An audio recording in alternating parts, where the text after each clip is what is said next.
Chers auditeurs, chères auditrices, bienvenue dans votre émission préférée, Open Experience, que vous avez adorée et chérie durant tout le mois du Ramadan. C'est avec immense honneur que je vais hoster cet épisode, moi, Ryan Hamoudi, ainsi que ma collègue, je la laisse Maria se Rondel. présenter. Nous sommes deux membres d'un club scientifique qui s'appelle Open Mind.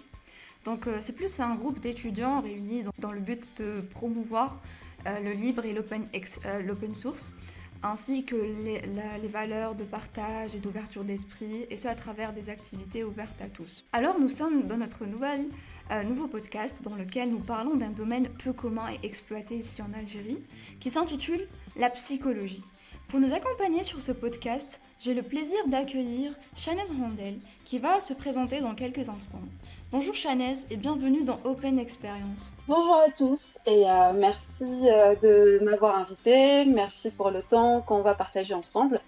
Et je tenais d'abord à vous féliciter pour cette initiative qui est une excellente idée et qui va vraiment rendre service à beaucoup de personnes. Donc je m'appelle Chanez, j'ai 30 ans, je suis entrepreneuse, j'ai entrepris... je suis associée avec mon mari et nous sommes en train de créer un organisme de formation 100% en ligne. Et parallèlement, je reprends mes études en psychologie. Merci Chanez, j'aimerais avant tout vous remercier d'avoir accepté notre invitation et sachez que vous êtes la bienvenue. Alors, Chanez, pour avoir un cursus universitaire, il faut débuter par le commencement, le bac. Et ce qui va m'amener à ma question, شحال d'été ton bac? Alors le bac, de plutôt 17 de moyenne et c'était en 2010, il y a 12 ans maintenant. C'était quelle D'accord, et filière? quelle spécialité? Alors c'était un bac S et après j'avais fait médecine Ghana. C'était plus un choix ou là ça m'a une influence? Alors pour être honnête et toute transparente avec vous deux, c'est depuis mon jeune âge, mes parents me disaient « Ah, toi tu dois travailler bien à l'école, tu dois être parmi les premiers. » Et tu dois être médecin parce qu'ils avaient cette pensée binaire, c'est soit être médecin pour être valorisé socialement, soit t'es rien et voilà. Donc j'ai passé toute ma vie à ne pas comme une maboula pour décrocher les meilleures notes et voilà et être acceptée parmi la fac de médecine. Et j'avais fait médecine du coup de Ghana et après j'ai eu la chance et l'opportunité que j'avais saisie directement de venir en France et c'était en août 2011. Donc je suis venue et je m'étais inscrite, suite logique, à médecine. Et du coup je me disais, j'ai toujours été parmi les premiers de la classe, donc il n'y a pas de souci, j'ai la bonne recette et on ne change pas une équipe qui gagne, donc on va continuer avec la même méthode. Et ça va le faire. Donc, je m'étais inscrite à Naya. Et ici, c'est, c'est un concours et la sélection est hyper rude, dans le sens où on était une promo de 3000 et ils prenaient que les 10 premiers. Et c'était pas les mêmes règles de jeu et du coup, j'avais tenté à 2 années de suite et ça ne s'est pas fait. Et c'est là où j'ai dû me réorienter et c'était un coup dur pour moi dans le sens où parce que je voulais absolument rendre fiers mes parents et faire quelque chose qu'ils voulaient. Même ma mère, elle voulait absolument devenir médecin et elle n'avait pas la moyenne au bac parce que tu sais, la sélection ça se passe au bac. Naya, c'est un concours et les gens ils s'y préparent vraiment beaucoup à l'avance. Genre juste après le bac, ils habsent une année de prépa et pendant toute l'année de médecine, ils sont tous toujours là à se préparer, à faire des simulations d'examen, etc. J'avais pas du tout les moyens pour les faire et donc ça ne s'est pas fait. Et du coup, je me suis retrouvée à un truc où, à un moment donné où je me disais mince, je vais pas être médecin, qu'est-ce que je vais faire? J'ai pris le temps de me poser et j'avais entendu parler d'un principe qui s'appelle l'ikigai. L'ikigai, c'est un principe japonais et il te pousse à poser, c'est une sorte d'exercice que tu dois faire avec toi-même et où tu te poses plusieurs questions. Et ces questions-là, c'est qu'est-ce que tu aimes faire dans la vie? Et pourquoi tu es doué? C'est quoi ta passion? Qu'est-ce qui te motive quand tu te lèves le matin? Voilà. C'est quoi le métier qui va répondre à tes valeurs où tu seras aligné avec?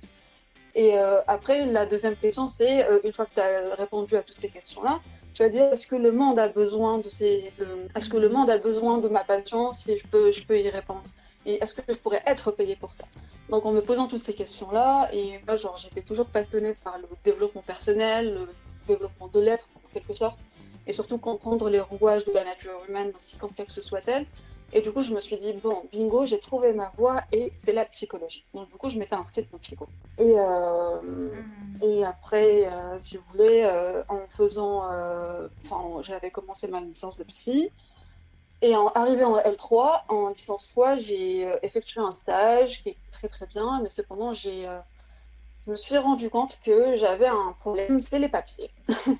Les papiers, en fait, quand on est algérien en France, une fois qu'on finit les études, le Master 1 et le Master 2, il faut qu'on trouve un CDI 35 heures à temps plein dans la branche des études qu'on a fait. Et là, j'ai découvert qu'en psy, il n'y avait pas de CDI à temps plein. Il y avait soit des CDI à temps partiel ou bien des CDD. Et du coup, j'avais un problème, c'est que je ne pourrais pas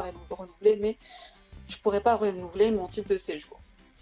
Et du coup, parallèlement, pour payer mes études tout au long de ma licence, j'avais fait beaucoup, beaucoup de jobs étudiants. J'ouvre une petite parenthèse pour vous dire qu'aussi les étudiants algériens en France, ils n'ont pas le droit de travailler plus de 825 heures annuelles, ça équivaut à 18 heures par semaine, et ça donne un équivalent de 500 euros par mois. Et 500 euros par mois, c'est le prix moyen de la location ici. T'as un studio, t'as 18 à 20 mètres carrés, dans la banlieue parisienne et pas dans Paris. Après, je suis dans la région parisienne, je suis pas dans les autres.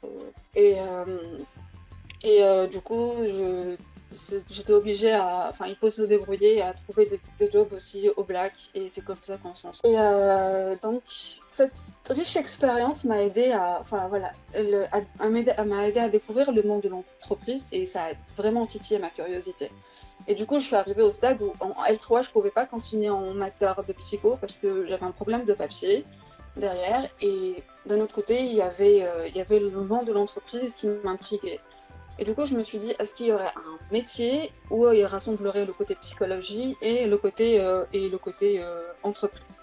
Donc, c'était les ressources humaines. Et c'est pour ça que je me suis lancée après dans un master en management des ressources humaines. Et pour arrêter toute cette galère-là, des jobs étudiants, des jobs au black à droite et à gauche, il y avait la notion de l'alternance. L'alternance, c'est un peu le Graal sacré pour sortir de cette galère. Du coup, après, c'était pas hyper évident de trouver une alternance, surtout quand on vient de psycho et on n'a pas vraiment d'expérience en ressources humaines. Et c'était pratiquement mission impossible. La petite anecdote, c'est que j'ai failli être expulsée cette année-là parce que je trouvais pas d'alternance. C'est-à-dire que j'avais trouvé une école, mais l'école, soit tu la payes et c'est aux alentours de 18 000 euros par an. Donc pour moi, c'était ça qu'il fallait avoir. Et c'était quasiment mission impossible.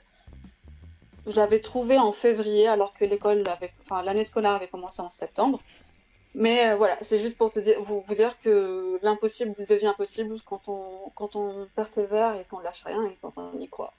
Donc suite à ça, j'ai fini mon Master 1 et 2 en RH, et l'entreprise qui m'avait recrutée en alternance m'avait proposé un CDI 35 heures avec lequel j'ai pu faire mon changement de statut et avoir par la suite ma naturalisation. Et du coup, j'avais travaillé pour eux en tant que responsable RH. Et là, on a vraiment, pour faire un résumé par rapport au métier RH, on a vraiment toute l'administration du personnel, tout le recrutement à faire, la partie formation, en fait, il faut former les salariés pour les faire monter en compétences, toute la partie qualité de vie au travail, ça veut dire que voilà, on a une atmosphère saine à générer, créer des team building où toutes les équipes se rencontrent pour faciliter un peu l'échange et la cohésion entre les équipes, etc. Et qu'il y ait un management sain au sein des entreprises. Et il y a aussi toute la partie administrative et surtout juridique, dans le sens où, par exemple, dans mon cas, l'entreprise où j'étais, elle a été rachetée. Et donc, j'ai dû me charger de tout le déménagement et aussi d'un plan social. Ça veut dire licencier des personnes et recruter de nouvelles pour changer, restructurer toutes les équipes. Et moi, ce qui m'anime, c'est vraiment aider les gens à définir leur potentiel, les aider à l'exploiter au mieux, les aider à se comprendre, à comprendre un petit peu tout leur trauma, tout leur conditionnement et à essayer d'aller au-delà, etc. Donc je suis arrivée au fait que les ressources humaines, c'était bien, le monde de l'entreprise, c'était génial. Cependant, c'était genre, je partais au boulot avec la boule au ventre et je me suis dit, je peux pas continuer comme ça. Certes, j'arrive à mes 30 ans, mais parallèlement, je reprends mes études de psy et je me suis formée aux thérapies brèves, c'est-à-dire l'hypnose, la sophrologie, le coaching, etc. Donc, Oui. il y a une question qui revient toujours. Bon, ça va être plus dédié aux personnes qui n'ont pas encore le bac, je pense que ça va être plutôt utile pour eux. Dans la vie, on a Oui, tendance à nous vendre une image par rapport au domaine. Par exemple, comme oui, vous, par rapport aux médecines qui m'a retenu au début. Tes parents t'ont influencé par rapport à ce métier-là. Mais une fois dedans, on se rend compte que ce n'est pas vraiment trop ça, ou ce n'est pas vraiment ce qui nous plaît. Du coup, on aimerait savoir ce que vous en pensez et ce que vous pouvez donner un conseil aux parents ou bien aux personnes, donc les étudiants ou là, euh, sur ce cas-là. oui, avec plaisir. Alors déjà, on vit dans une communauté, surtout par rapport à la communauté maghrébine, j'ai l'impression que les parents, ils croient que les enfants sont une extension d'eux-mêmes, ils vont enfin, les représenter, et du coup, les parents, ils se donnent tant de mal pour que les enfants aient une éducation, qu'il leur manque rien, etc. Cependant, ils mettent beaucoup, beaucoup, beaucoup de pression sur les enfants et les futures générations, dans le sens où, genre, par exemple, tous leurs rêves à eux, tout ce qu'ils ont souhaité faire, ils veulent le revivre à travers leurs enfants. Et je pense que c'est une erreur qu'on fait souvent et que ça se répète. Et je suis triste de voir que ce schéma se répète encore et encore, même pour les jeunes générations de mon âge. L'enfant, c'est une personne indépendante, à part entière. Le rôle d'un parent, c'est de le conseiller, le protéger, genre lui donner de l'affection, de l'amour inconditionnel, de s'apprendre à s'affirmer, d'avoir confiance en lui, d'affronter la vie, la vraie vie. Et non pas genre rester dans une sorte de restriction et vivre juste à travers les yeux de leurs parents. Le cordon ombilical, il se coupe à la naissance. On ne peut pas continuer et imposer la vie qu'on aurait souhaité avoir à nos enfants. C'est pas le cas. Chacun a eu sa vie, chacun est unique, chacun a sa personnalité. Chacun, il a son histoire à écrire. Et dans cette histoire, c'est pour ça que le rôle d'un parent, c'est d'aider son fils ou sa fille de la même manière, à part égale, être enfin, de les aider à affronter la vie, à savoir ce qu'ils veulent et à savoir voilà, se créer cette personnalité qui sera forgée au fur et à mesure de leur expérience et qui va les aider voilà, à se comprendre et à savoir. Après, une fois que ce rôle de parent, dans l'idéal, il sera fait, l'enfant de lui-même, il va savoir où il va savoir qu'est-ce qu'il veut faire de sa vie, il va savoir fixer des objectifs, il va les atteindre, et même il va accepter les échecs, il va accepter les erreurs qu'il va faire, et c'est pas grave, parce que là, il est heureux, il est confiant en lui, etc. Cependant, on arrive dans un état où, malheureusement, on vit pour faire plaisir, parce que c'est comme ça, et on vit pour rendre nos parents, nos proches, nos familles, notre entourage fiers de nous. Et on s'oublie dans tout ça, et on se connaît pas, en fait. Donc, pour les personnes, les petites jeunes adultes, enfin les lycéens surtout, et même après, parce que c'est un travail continu qu'on fait tout au long de notre vie, le conseil que je donne, c'est de pouvoir prendre un temps pour soi, déjà. Définir ses besoins, définir ses valeurs, définir qu'est-ce qui nous anime dans la vie, voilà, qu'est-ce qui nous fait vibrer, qu'est-ce qui fait vibrer nos tripes.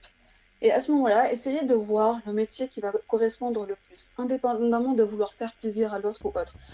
C'est un travail pour soi, même si les parents sont peut-être contre parce qu'ils ont donc les dictates de OK, il n'y a que médecine, avocat ou pilote, et sinon t'es absolument rien. Alors que le monde, il est plein de métiers et de nouveaux métiers qui vont venir, surtout avec la digitalisation et l'externalisation qui est en train de se produire et qui a été vraiment accélérée avec le Covid. Cependant, le monde il est en mouvement, le monde il change, il évolue. Donc les perspectives et la façon de voir et de percevoir doit évoluer avec. Et Et moi, ce que je dirais pour ces jeunes personnes qui savent pas vraiment où aller, c'est de s'écouter, de définir un petit peu les points forts, de se concentrer sur leurs points forts et de trouver genre un métier qui va matcher plus ou moins. Cependant, on peut avoir une certaine idée de ce qu'on veut faire à 18-19 ans. Comme j'ai dit tout à l'heure, les choses, elles évoluent. Et avec l'évolution, la personne aussi, elle va évoluer. Et elle peut changer aussi d'avis à 30 ans, à 40 ans et à 50 ans. Et c'est pas grave, on peut toujours refaire et recommencer à zéro. Le but, c'est d'être aligné avec soi. Le but, c'est de faire quelque chose qui nous plaît, qui nous passionne et qui nous permet aussi de gagner notre vie pour payer après notre loyer et payer les charges, etc., qui va nous permettre de vivre un peu plus aisément. Cependant, il faut trouver cette partie-là qui vous anime, mais indépendamment de l'influence de l'entourage. Et c'est pour ça que je favorise vraiment et vivement de faire un travail sur soi et genre de s'isoler parfois, histoire juste de se poser des questions profondes. À quoi j'aspire? Qu'est-ce qui m'anime? Qu'est-ce que je veux faire dans la vie? Qu'est-ce qui fait vibrer mes tripes? Et indépendamment de toute influence, et y répondre sincèrement, en étant sincère avec soi, en ayant de la... Non, non, il faut que je sois comme ça. Lazim nkun haka. Ou t'as se comparer. On n'est pas là pour vivre la vie d'un autre. Hein. On est unique et chacun a son histoire, chacun a son métier et chacun il va être un maillon de la chaîne de ce monde et il va contribuer à sa façon. Donc, en gros, jeunes gens, écoutez-vous. اسمعوا شنو راكم Ouais, حابين وديروا شنو راكم حابين. en Donc, résumé, Chanez, merci Ryan. quand vous avez changé la spécialité de médecine, psychologie, donc Oui. avec un peu de recul, est-ce que vous regrettez d'abandonner les médecines ou la psychologie? En toute transparence, j'ai vraiment vécu mal je l'ai vécu vraiment comme un échec et j'ai vraiment eu du mal à faire le deuil. Mais avec un peu de recul, avec un peu beaucoup de recul, c'était la meilleure chose qui me soit arrivée. C'était pas du tout fait pour moi. Je suis quelqu'un d'hypersensible. Du coup, dans le sens où médecine, ça aurait été vraiment quelque chose de prenant pour moi. Et je vois mes camarades, enfin mes anciens camarades qui ont continué dans cette branche. Et leur vie me donne pas du tout envie, sincèrement. Enfin, après, c'est un métier noble, c'est un métier très bien, qui a pour but de sauver les vies et d'apaiser la souffrance des personnes malades. Je les admire, c'est honorable de leur part. Mais sincèrement, c'est la meilleure chose qui me soit arrivée. Et c'était quelque chose que je voulais vraiment faire pour rendre fiers mes parents et surtout ma mère qui voulait vraiment devenir médecin elle-même, comme je le disais tout à l'heure. Mais c'était pas pour moi. C'était pas du tout pour moi. Je suis beaucoup plus dans le côté spirituel et dans le côté voilà, bien-être et épanouissement personnel, dans le côté motivation et accompagnement. Je suis pas du tout dans le côté médical et tout. En tout cas, on est content pour toi. Merci. Et donc, on est حابب نسقسيك une question un peu curieuse يعني شغل. Je te suis de tout.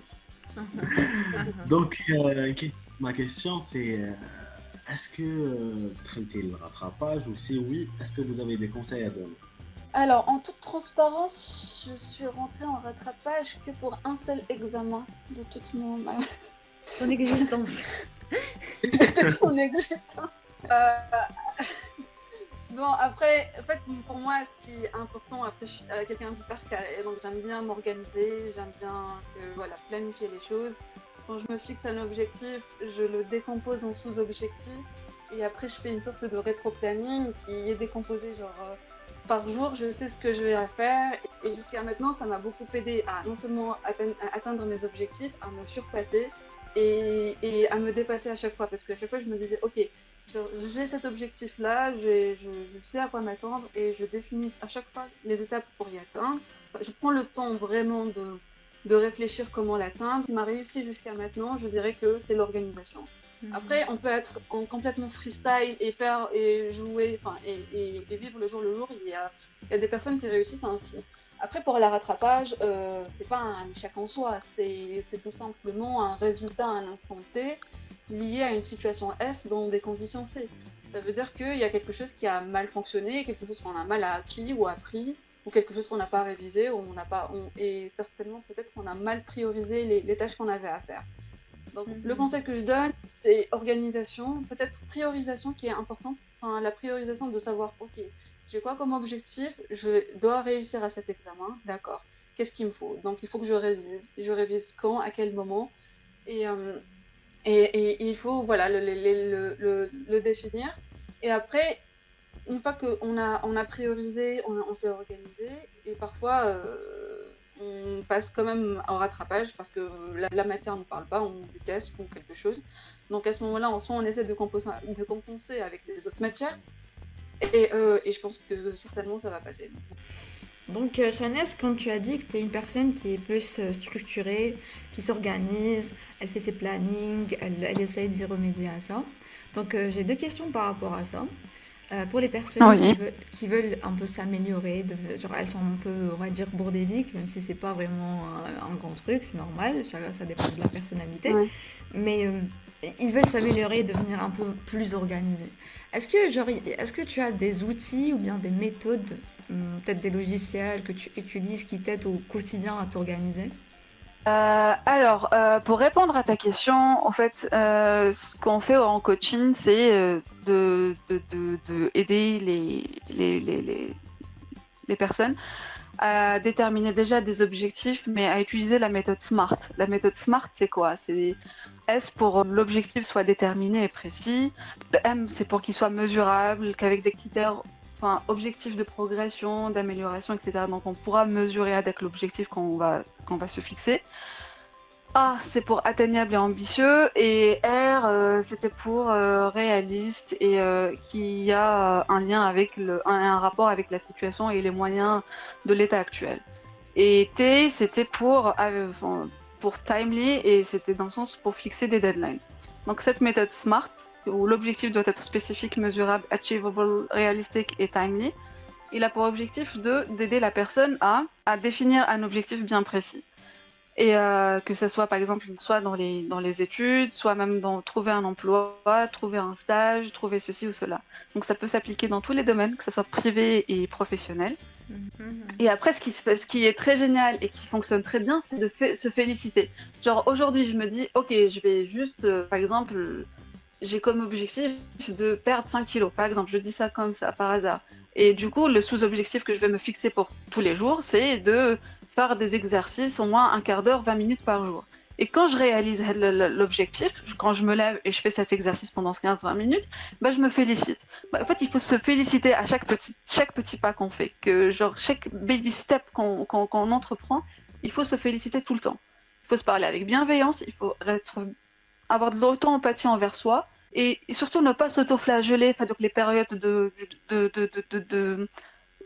démotivation ou de mou, quoi. Donc les périodes, il faut s'accepter. Ok, j'ai besoin de repos, et donc je prends un peu de recul et après j'avance.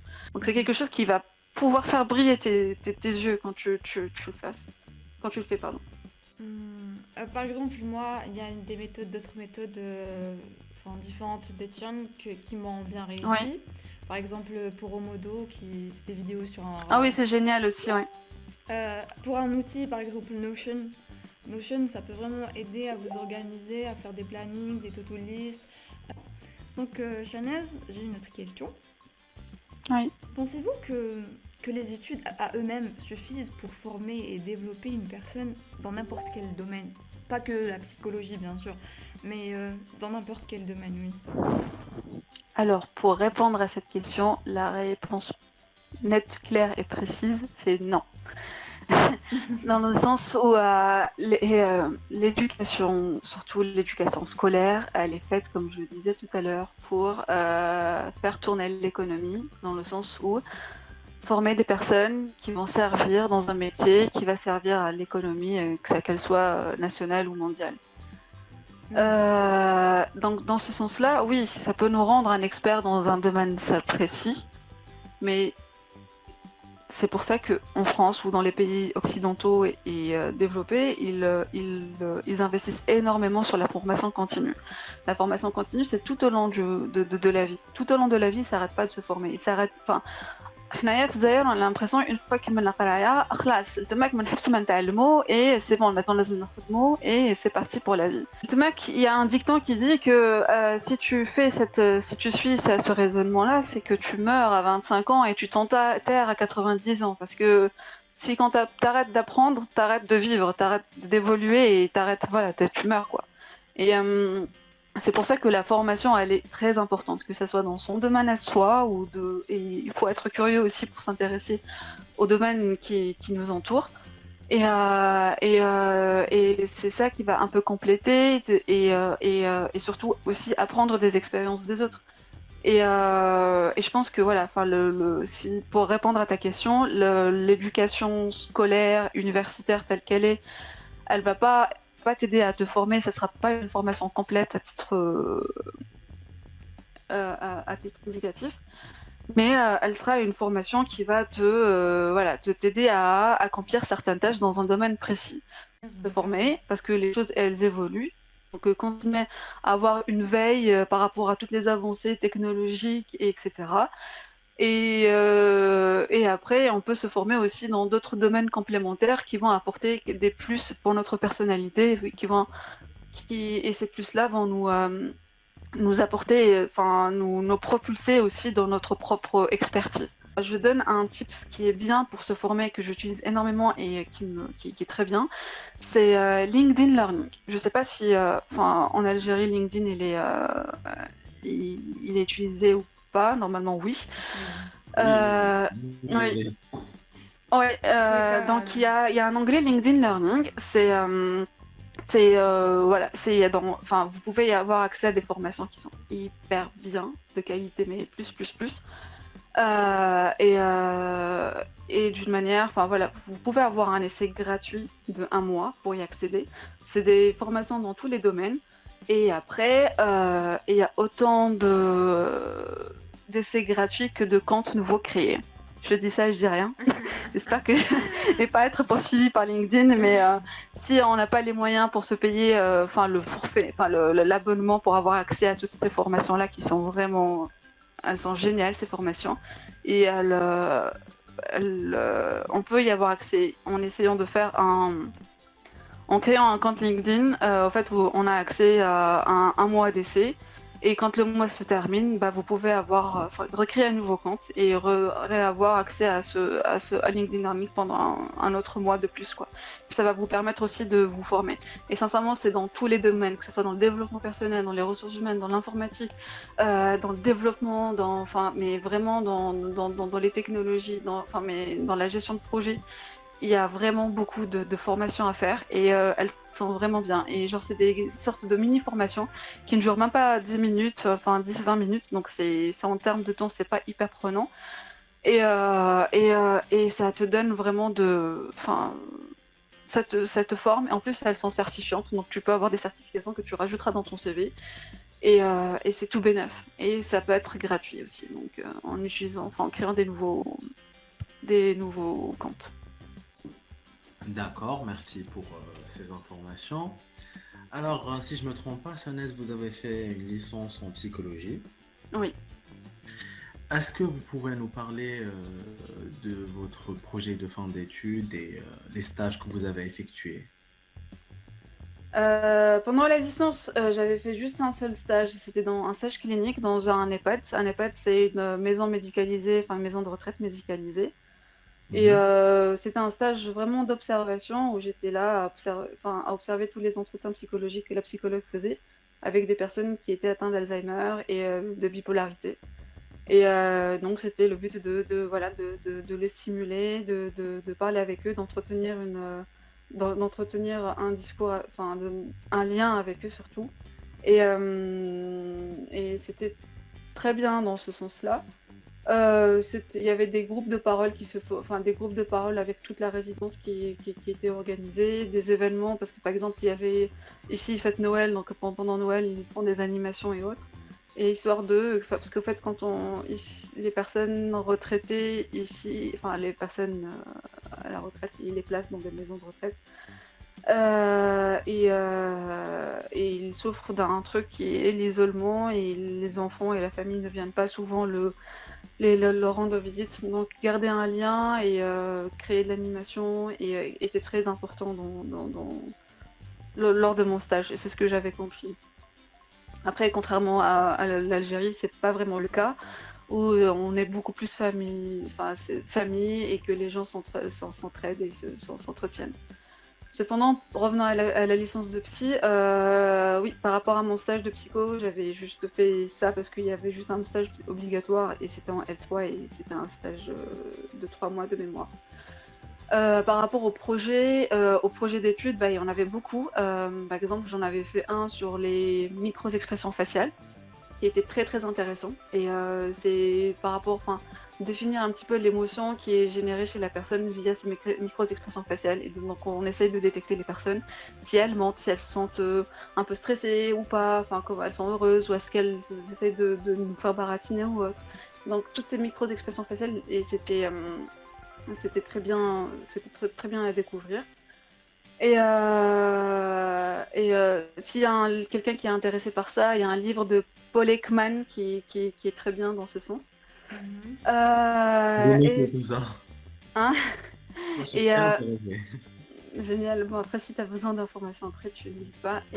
Sinon, après, en termes d'autres projets qui m'avaient intéressé, comme j'avais décidé de m'orienter vers les ressources humaines, donc j'avais choisi un projet de fin d'études de licence, c'était par rapport à la pénibilité au travail et aux risques psychosociaux, ça veut dire dépression, burn-out et harcèlement, qui était très bénéfique dans le sens où c'est hyper courant et dans les entreprises, il n'y a pas une entreprise, j'imagine, qui a vu un de ses salariés souffrir de harcèlement, d'anxiété, de dépression ou de burn-out. Et c'est des thématiques qu'il faut qu'on sache parce que et où il faut qu'on soit formé, enfin que tout le monde soit au courant parce qu'il y a des signaux avant-coureurs qu'il faut détecter et si on est bien formé en tant que manager, on peut prendre à temps le risque psychosocial et le traiter avant que ça s'aggrave. Parce qu'il y a eu même des personnes qui se jettent par la fenêtre, qui se suicident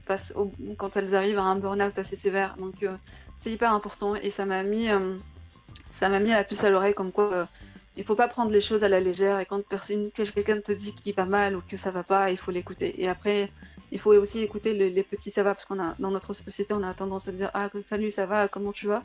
Et l'autre personne, elle se sent juste par politesse à répondre ça va. Et c'est pour ça que aussi les micro-expressions faciales, elles sont intéressantes parce qu'on arrive à ressentir cette personne-là si elle va vraiment bien ou pas. Et quand elle va pas bien, donc essayer de s'intéresser un peu à elle, à son entourage, à ce qui se passe dans sa vie pour voir si elle traverse une période difficile ou pas. Et dans ce sens, pour voir si on peut l'aider ou lui filer un coup de main ou lui tendre la main surtout quoi.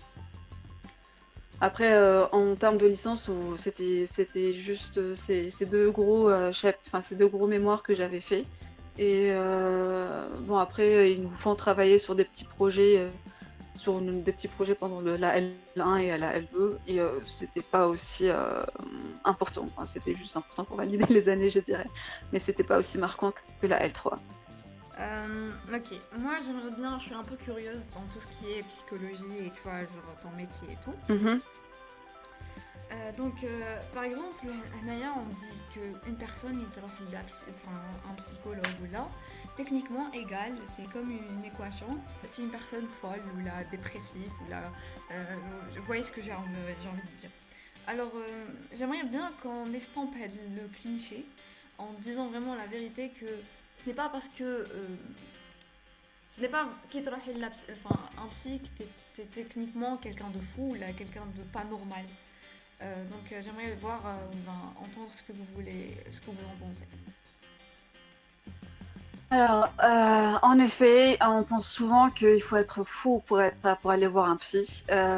Et certains, ils pensent vraiment que c'est pas bénéfique, que c'est limite, parfois ils disent même que c'est des charlatans qui sont juste là pour dire n'importe quoi et te faire un lavage de cerveau. On entend un peu de tout par rapport au métier de psychologue qui n'était pas très connu, il n'était pas très très accepté aussi par la société. Cependant, moi, je pense que dans chaque personne, à un moment de sa vie, elle a besoin d'aller voir un psy. Un psy, c'est une personne neutre qui ne va pas te juger pour t'écouter, qui va être bienveillante envers toi. Et la bienveillance, enfin, la neutralité bienveillance dans le sens où elle va pas être subjective ou autre, mais en étant totalement objective, en ayant cette écoute active qui va te permettre d'aller mieux d'un moment dans ta vie voilà, de t'accompagner à traverser certaines épreuves, par exemple le deuil, le licenciement ou la perte d'un enfant. Il y a beaucoup, beaucoup de choses qu'on traverse durant toute une vie et il faut vraiment se faire accompagner. Et même si on se dit, ouais, on a des amis, on a de la famille pour, mais les amis et la famille sont toujours biaisés par leur vie, par leurs histoires, par leur façon de voir les choses, par leur réalité. Ils ne sont pas vraiment d'une bonne aide.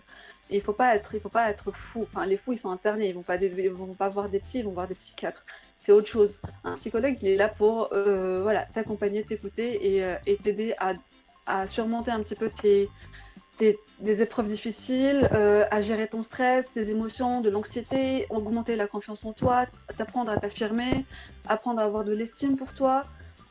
Et dans ce il est vraiment important, je pense, qu'on ait besoin, que ce soit même par rapport même pour les plus petits, quand par exemple, ils passent de primaire au collège, du collège au lycée, du lycée à la fac, c'est des périodes de changement dans la vie et vraiment, il faut être accompagné dans ces moments-là.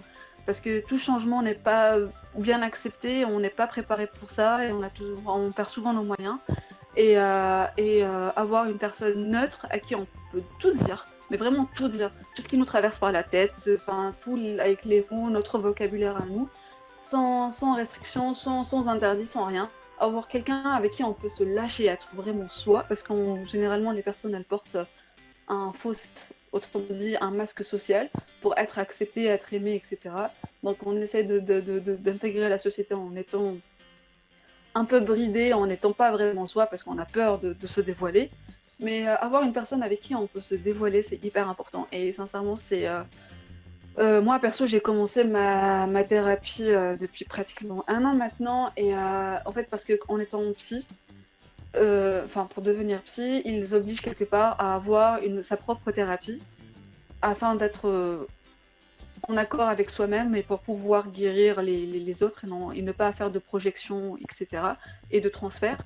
Et c'est pour ça que je me sentais pas mal, je me sentais pas dans le sens où je me disais non, il faut que je fasse déjà pour faire un travail sur moi, pour voir où ça en est. Et sincèrement, je pensais qu'elle allait le faire juste dans le cadre de devenir psychologue, mais tout le travail que j'ai fait sur moi en si peu de temps, je me suis dit mince, j'aurais dû le faire plus tôt, j'aurais pu comprendre beaucoup de choses beaucoup plus tôt parce que tu comprends pourquoi tu agis ainsi, parce que parfois nos parents par exemple nous transmettent leur peur et on vit avec leur traumatisme alors qu'on les a pas vraiment vécus, c'est juste un héritage qu'on a eu et du coup on se sent conditionnés à faire certaines choses qui nous conviennent pas, qui nous ressemblent pas, mais on les fait quand même, ça nous met mal, mais on sait pas pourquoi on les fait, mais pour nous c'est comme ça la vie, c'est comme ça qu'il faut faire. Et là, tu décortiques tout ça, tu déconstruis tous ces mécanismes-là qui sont ancrés depuis l'enfance. Et sincèrement, je pense que c'est un travail que chacun doit avoir l'opportunité de le faire. Et je sais que tout le monde n'a pas forcément la chance et les moyens d'aller voir d'aller voir un psy.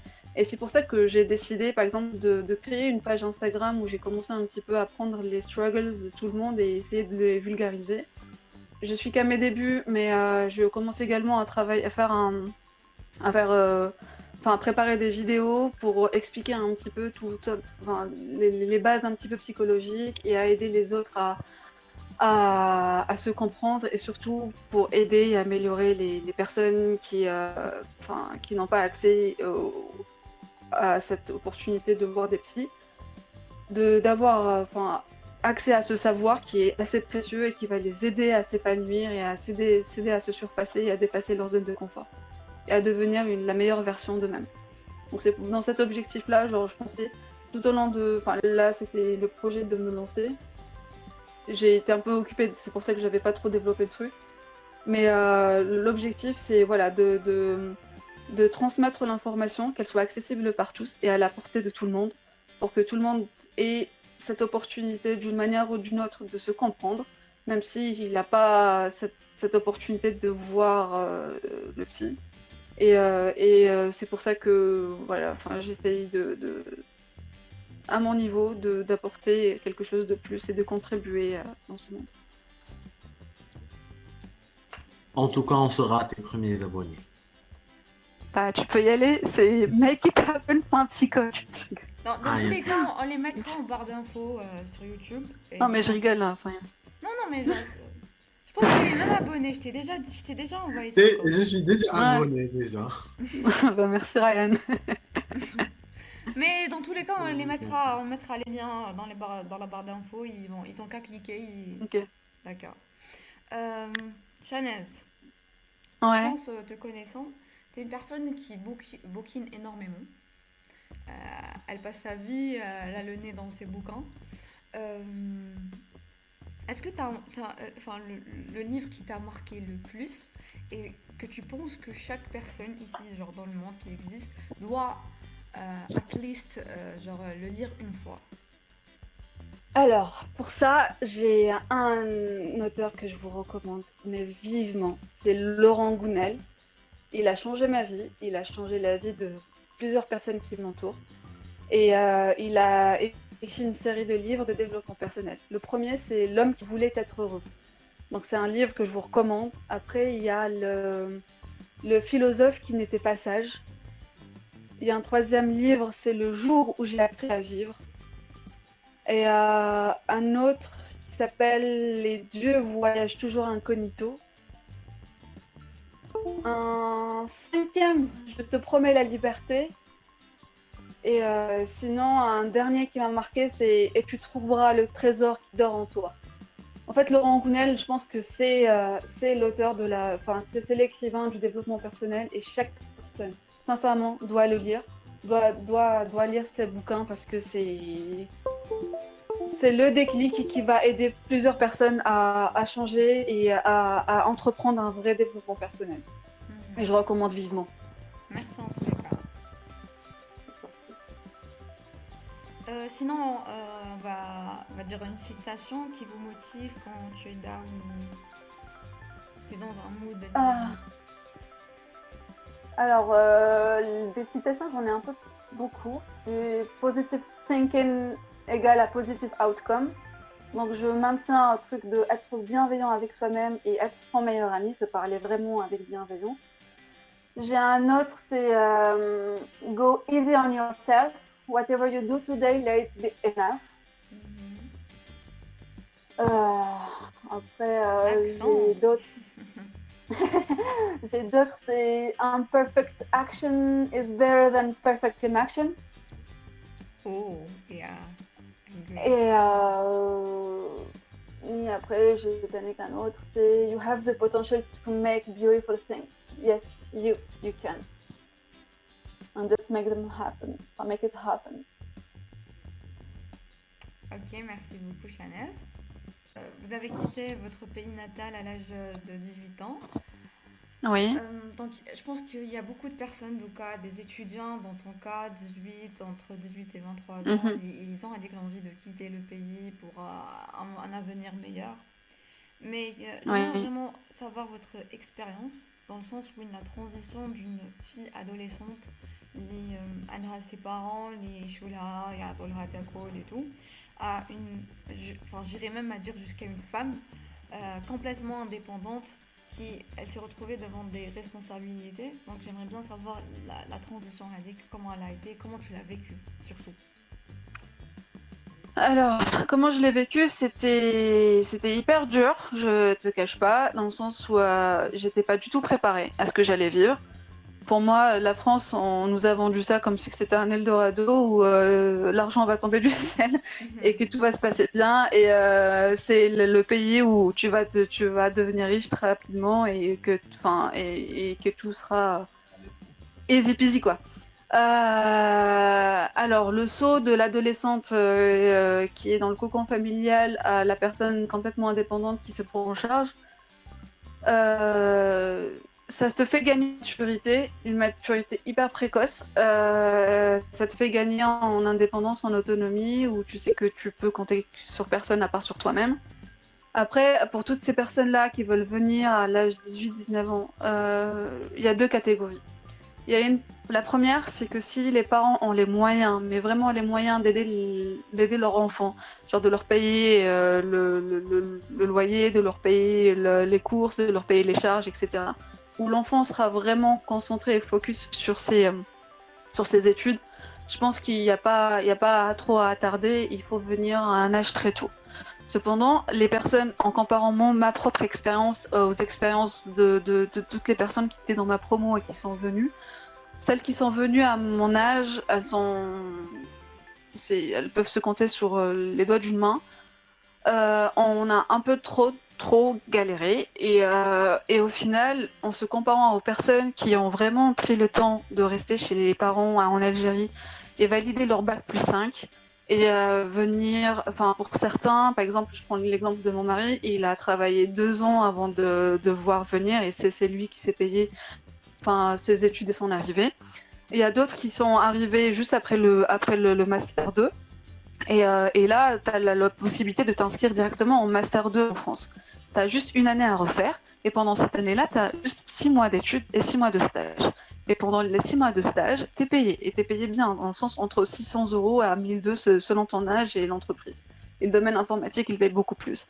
Et dans ce sens-là, ces personnes-là, elles n'ont pas du tout souffert. Elles sont juste venues. Bon, non seulement elles sont restées chez leurs parents, elles ont le temps de grandir, mais d'une manière évolutive, tranquille, en se ressourçant bien comme il faut, en ayant toutes les bases solides en elles. Et en plus, elles avaient cet esprit tranquille dans le sens où si elles échouent en France, elles pouvaient repartir en Algérie et elles avaient leur bac plus 5 et elles pouvaient faire quelque chose avec.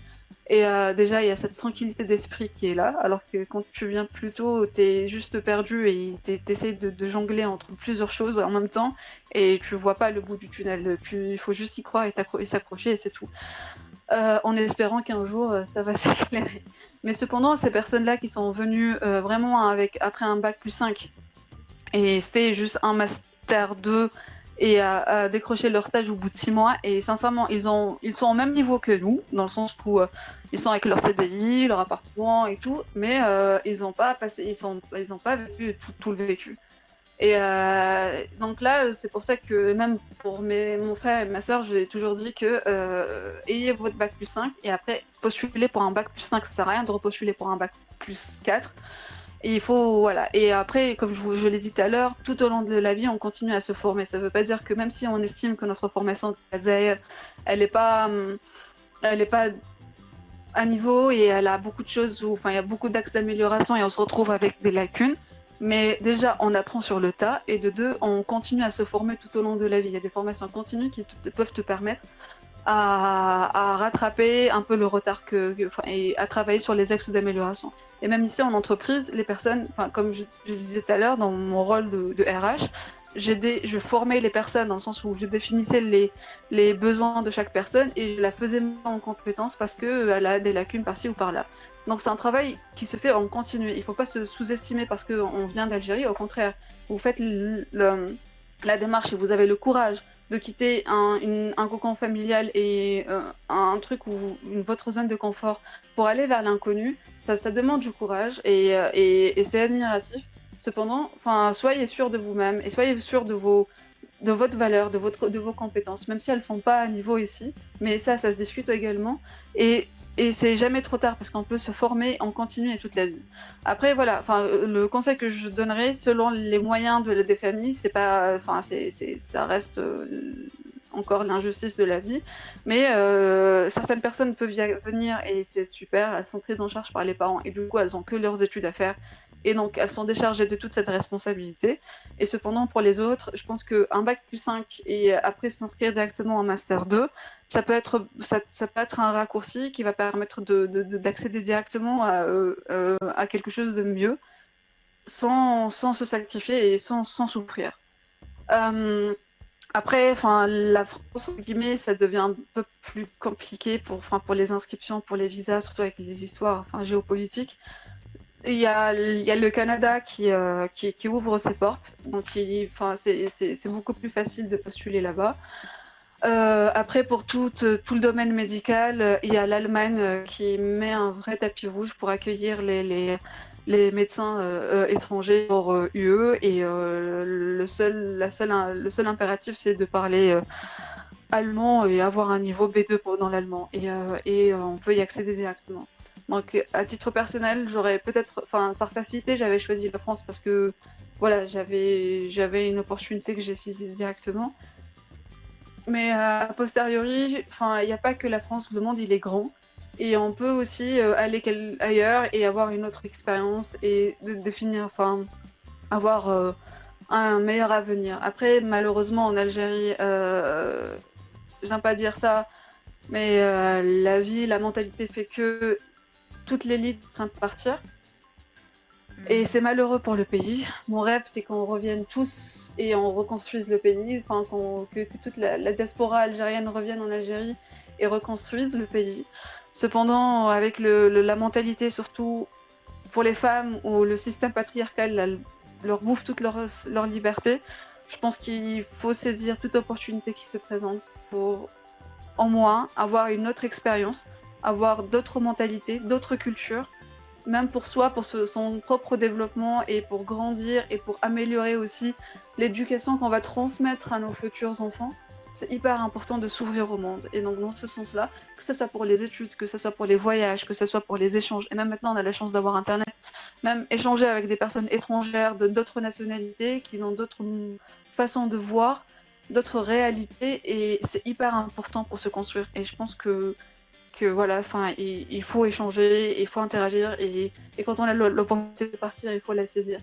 Et voilà, dans la continuité de grandir et de devenir quelqu'un de meilleur. Alors, comme vous venez de dire, Chanez, donc on a la majorité des jeunes يقول لك نجيب mon bac ولا je vais quitter l'Algérie. Donc, Mhm. j'aimerais bien savoir ce que vous pensez des gens qui restent en Algérie. Est-ce que leur avenir, on va dire, est-ce qu'il est scellé ou leur classe, c'est bon, si on part pas de l'Algérie, votre avenir est scellé هنا في الجزائر ما نديرو والو ما نقدروا نديرو والو. Alors, pas du tout, pas du tout, pas du tout. Je connais des personnes qui ont fait le choix, qui ont eu l'opportunité de partir, mais qui ont fait le choix de rester.